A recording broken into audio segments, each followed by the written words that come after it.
morning, and thank you for having me. Yes, you are quite correct. We are very, very pleased with the River Club development, a 4 billion rand development in the heart of Cape Town, and very good for the city.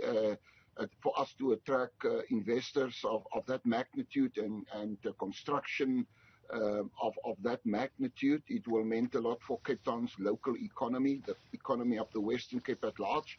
And you are quite right in your remarks, referring to the thousands of job opportunities, just over 5,000 during the construction phase, and looking at the of the construction phase opportunities, also another couple of thousands.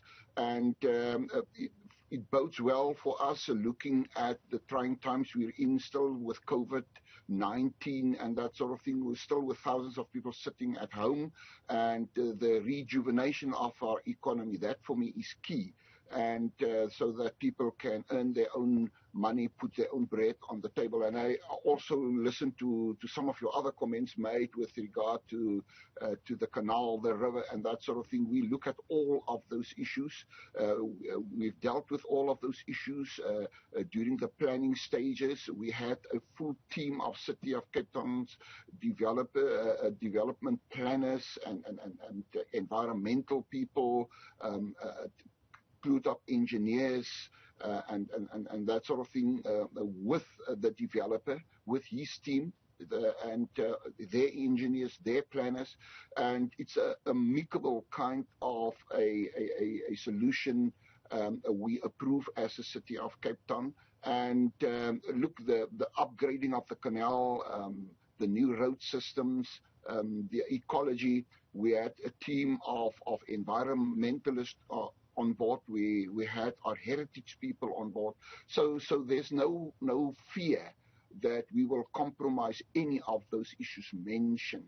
And behind that, my office and I, we signed off the necessary documentation some days ago to give the go-ahead for development. But let me also say to you, equally important for Cape Town during these trying times is the fact that one of the anchor tenants is Amazon. Now, it is an internationally renowned company, a very important business worldwide, and the Africa head office will be then situated in Cape Town. It means a lot for the image of Cape Town. It means a lot for the attracting of other investors, other people that want to invest in South Africa and in Cape Town to our mother city. And that is why I call this a wonderful partnership between the City of Cape Town as a local government and business, construction companies, developers out there. That is what it is all about. And from the city side, we roll out the red carpet for them.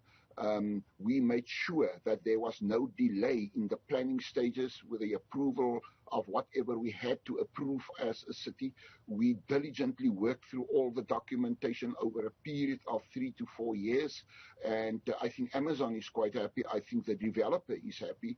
And at the end of the day, it is just a case of the development need to commence. And you mentioned the issue around the indigenous people. Correct. What is equally important is that the developer had some foresight.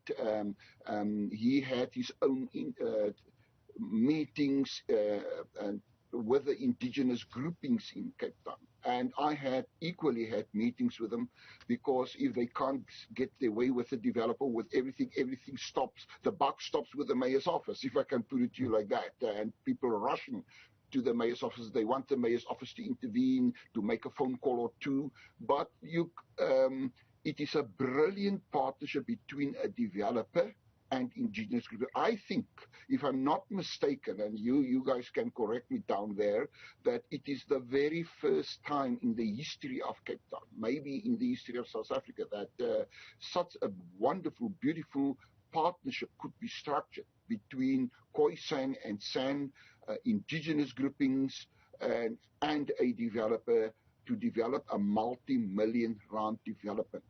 The developer made provision for the indigenous groupings with an amphitheater, with a valley, he called it an indigenous valley, He wants to structure for the Khoi and the San and that sort of thing, a Khoi and San coffee shop where indigenous foods can be prepared. That is unheard of in Cape Town, and some other. There's more to that. But at the end of the day, the indigenous groupings are fairly, very, very happy. Early this morning, I'm having a meeting with indigenous groupings right here in my office, and some of them is still underway. It is a clapping of hands. It is all cheers for the development. It's thumbs up for the development. Although there is people against the development, smaller groupings and that sort of thing. It's just a pity with the development of this magnitude, looking at the value of the development, what it can mean for all the people of the city of Cape Town, that there is people saying we are against, we don't want this and that. But at the end of the day, I hope it will not end up in a court of law to delay the development unnecessarily. Your Worship, I'd just like to come in and ask a question. The Minister of Forestry, Fisheries and Environment, Barbara Creasy, is obviously at Table Mountain, I believe, at this point. What are the proceedings around the goings-on there? Obviously, the issue of fires has been a thorn in the flesh of Cape Town in the last few months. Yeah, no, what a devastating fire, I need to say. But I also need to say the Cape Townians have shown their resilience, working together and assist the firemen, help to fight the fire, all the volunteers we attract to help to fight the fire. A fire of that magnitude happens in Cape Town almost every second, every third year, so to speak. But at the end of the day, a loss of assets, loss of property, looking at what happened at UCT with the library and other buildings down there. I think our firemen have done a sterling job, wonderful job to stop the fire, to contain the fire to a large extent. Currently, I also need to say thank you for the SPCA and other wildlife people, also sandparks to a large extent. It is to find animals and to save animals. I'm glad for the minister's visit. Each and every visit from national, we welcome that. For them also to come and say, assist the city of Cape Town, assist the provincial government at large, because sometimes in these trying times with these kind of devastating fires, we need to work together, and if that is what the minister are down here for to do, we obviously welcome that. And one of the challenges that you've been facing in Cape Town is that of accommodation, and it is clear from this investment that there is a low-cost housing element to it.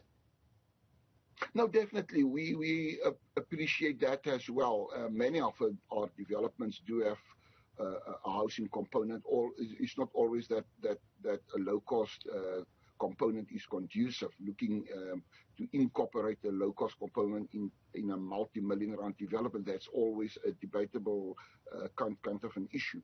But you know, housing in the whole of South Africa is and will stay for a very long time a contentious issue. Many people get born every day. Government cannot build all the necessary houses every day for all of them, to house all of them. And I think the public is aware of that. But at the end of the day, what we can do as government with your budget, my taking to my staff, to my chief financial officer, is each and every cent in the budget that's meant for developmental purposes, use each and every cent to its fullest extent. And I think that is key for the public, what they want. There must not be an overflow of money in the budget that is unused and transferable to a next financial year, so to speak. But yes, I'm very pleased with the housing component our developer for the River Club development is making provision for. Final question, Your Worship. What makes Cape Town so suited to this type of investment? I think from a municipal point of view, the fact that we took out all stops to assist small businesses and other businesses. We have what I want to call a brilliant scheme in place to assist them, an incentive scheme under the auspices of Councillor James Voss. Our incentive scheme is very, very lucrative. Businesses just love it. and wherever we can assist them with lower rates, with lower services charges, we do that. We listen to the businesses, we look at their financial standing and that sort of thing. And where we need to bring down our services charges cost for them, we do that. And the other $1 million reason behind that is the fact that looking at the thousands of workers to work in the construction phase, that is what we want. More and more people not so dependent on government for state assistance and that sort of thing, state grants and so on. They can work for themselves, they can earn their own money, and they in turn pay taxes and to government and pay their services charges equally to the municipality. And that is how we look at all of these things.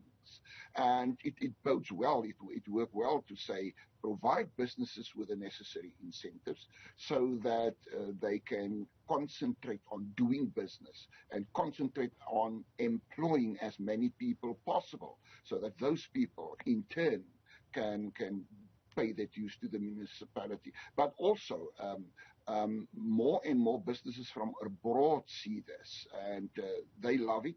They would love to invest in the city of Cape Town as a result of the added assistance they receive and assistance they don't receive elsewhere. And look, we roll out the red carpet for any business that want to open a business in Cape Town. Your Worship, thank you kindly for your time this morning. Mayor of the City of Cape Town, Dan Plato. Up next